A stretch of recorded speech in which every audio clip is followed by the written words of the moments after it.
नमस्ते बच्चों। बच्चों, आज तक तुमने कई कहानियां पढ़ी होगी। परियों की कहानी,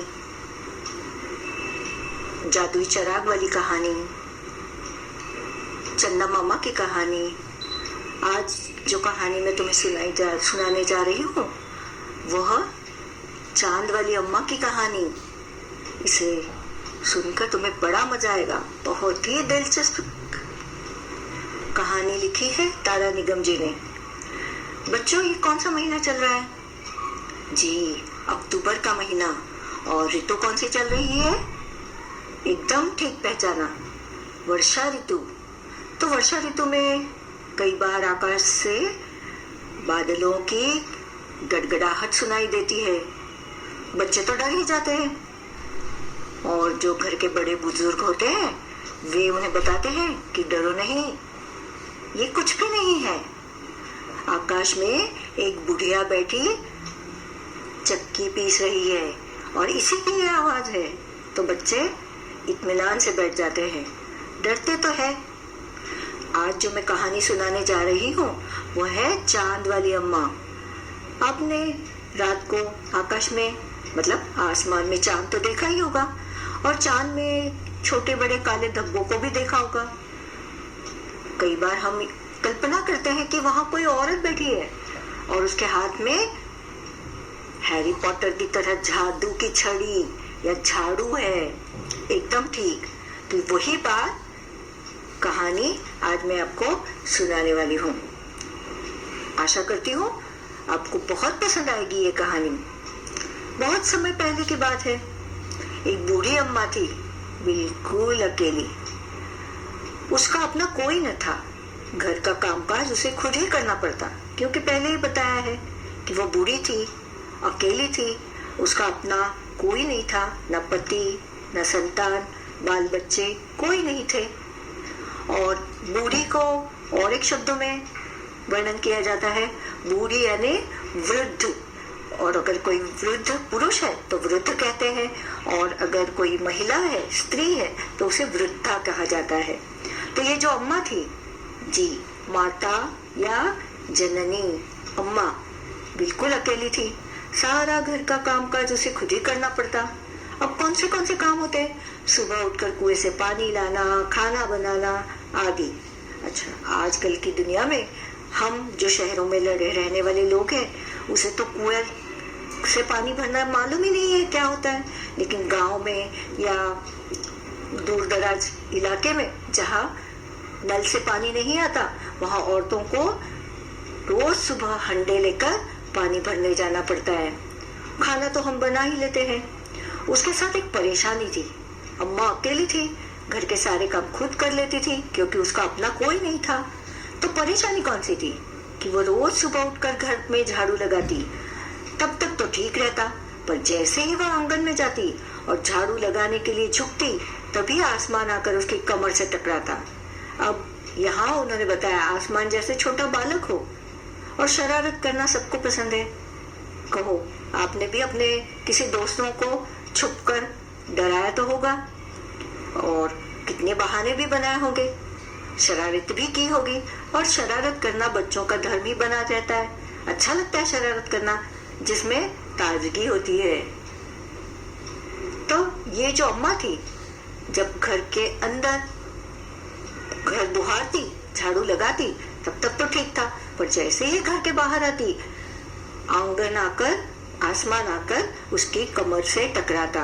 अम्मा उसे घूर कर देखती तो वह थोड़ा हट जाता। घूर कर देखना, थोड़ा गुस्से से देखना। फिर वह जैसे ही दोबारा झुकती, आसमान फिर अपनी हरकत दोहराता। हरकत, क्रिया, दोहराना, फिर से वही काम करना। जैसे बच्चे छोटे होते हैं, मस्ती करते हैं, मजाक करते हैं, कई बार उन्हें डांटा फटकारा जाता है, कई बार तो मार भी खानी पड़ती है, पर बच्चे हैं तो बच्चे बाज नहीं आते अपनी हरकतों से। ये आसमान या आकाश जो था वो भी थोड़ा नटखट शरारती बच्चे जैसा था।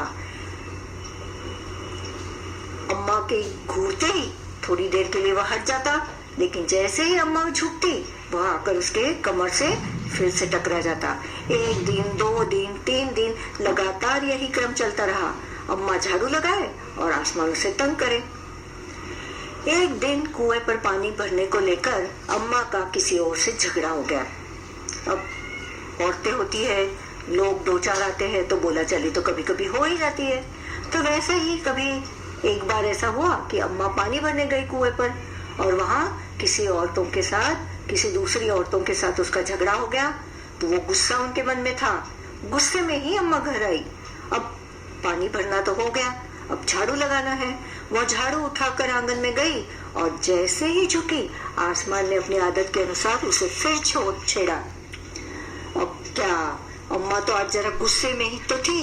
अम्मा ने आओ देखा न ताओ, आओ देखना न ताओ, यानी आगे पीछे के कुछ ना सोचना, और कसकर एक झाड़ू आसमान को दे मारी।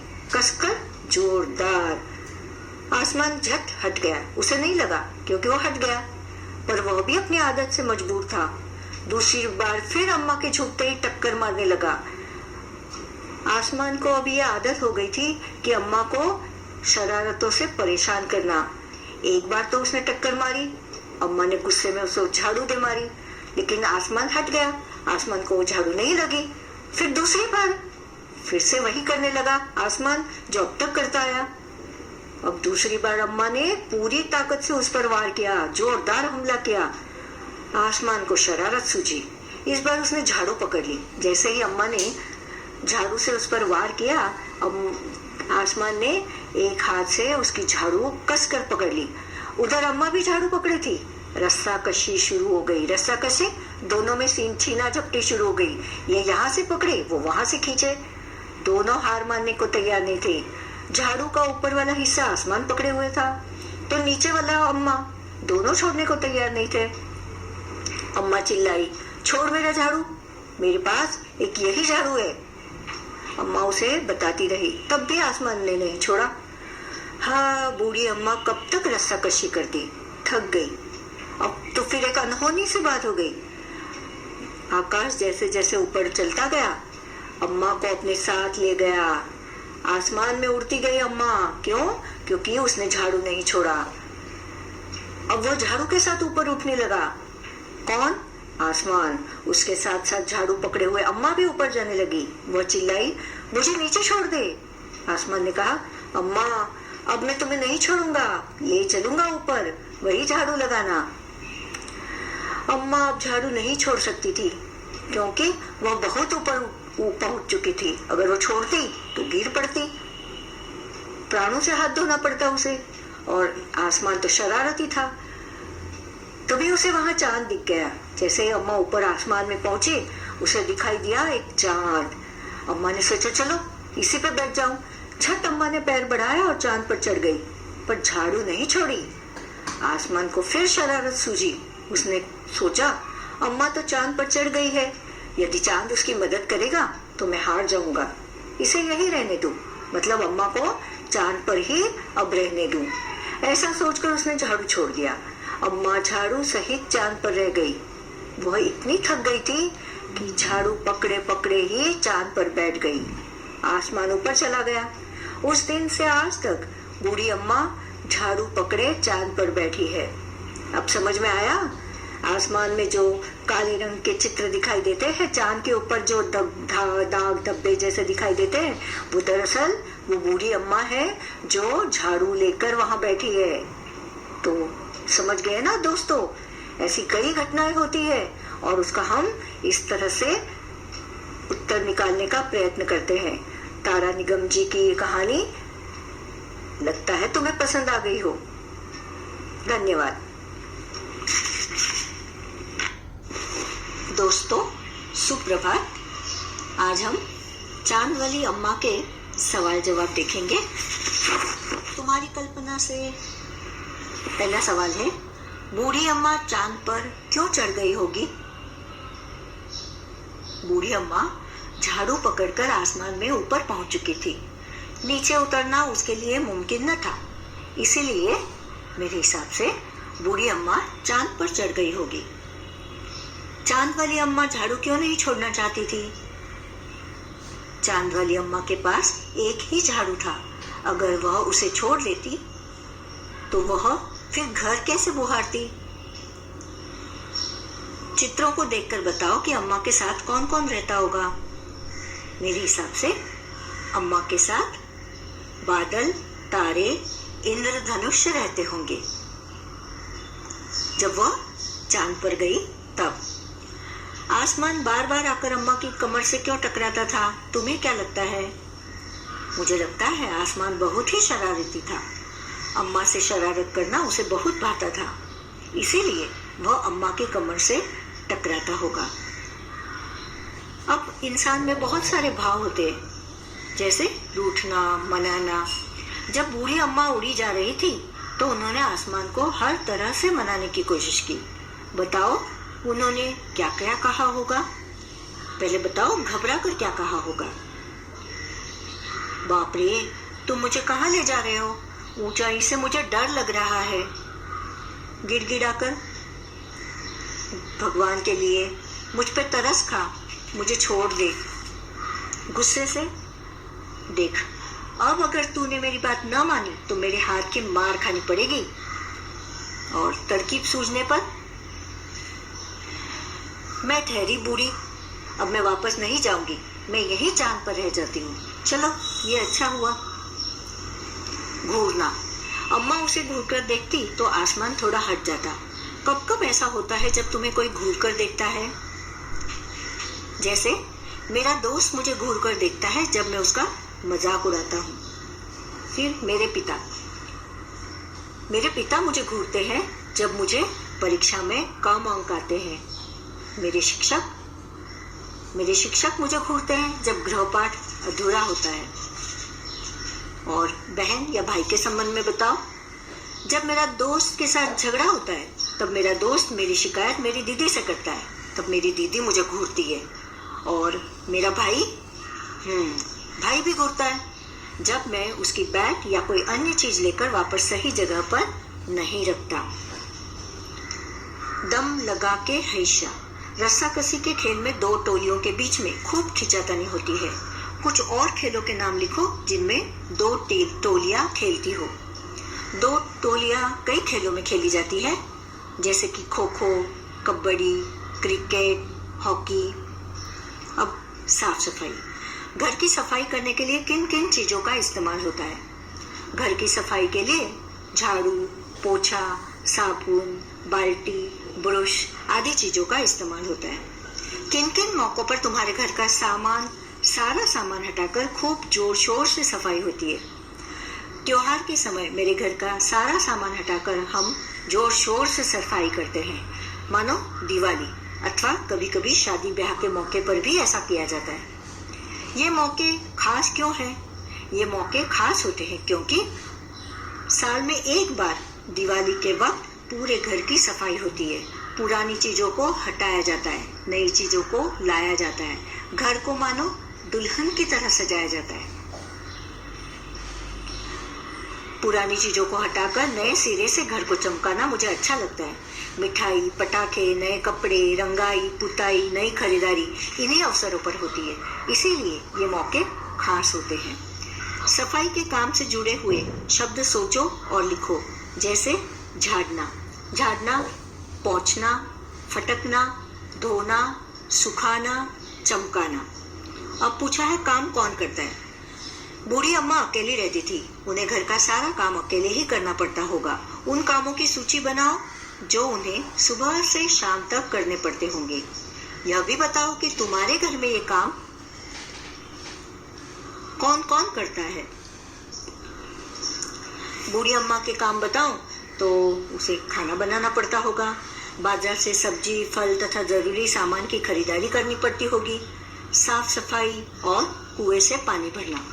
मेरे घर में मेरी माँ तथा दीदी मिलकर खाना बनाती है। मेरी माँ बाजार जाती है और कभी कभी फोन से ही सामान घर तक मंगवाती है। और साफ सफाई का काम मेरे घर की नौकरानी करती है। और पानी भरने हेतु हमें कुएं पे नहीं जाना पड़ता, घर में नल के द्वारा पानी की आपूर्ति होती है, मतलब सप्लाई होती है, तो हमें बाहर नहीं जाना पड़ता। तुम कौन कौन से काम करते हो? अपने कामों के बारे में बताओ।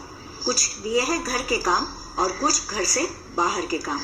घर के काम, मैं छोटा हूँ इसलिए पानी की बोतल भरकर फ्रिज में रखना मुझे आता है। स्त्री के कपड़े जगह पर रख देता हूँ। कचरे का डब्बा घर के बाहर रखवाना हो तो मैं कर देता हूँ, और कपड़ों की घड़ी करना भी मेरा ही काम है। और घर के बाहर हाँ, कभी कभार ब्रेड ला कर देता हूँ, भाजी तरकारी छोटी सी चीजें ला कर देता हूँ। दीदी या चाची को कुछ डब्बा खाने की चीजें पहुँचानी हो तो मैं वो करता हूँ।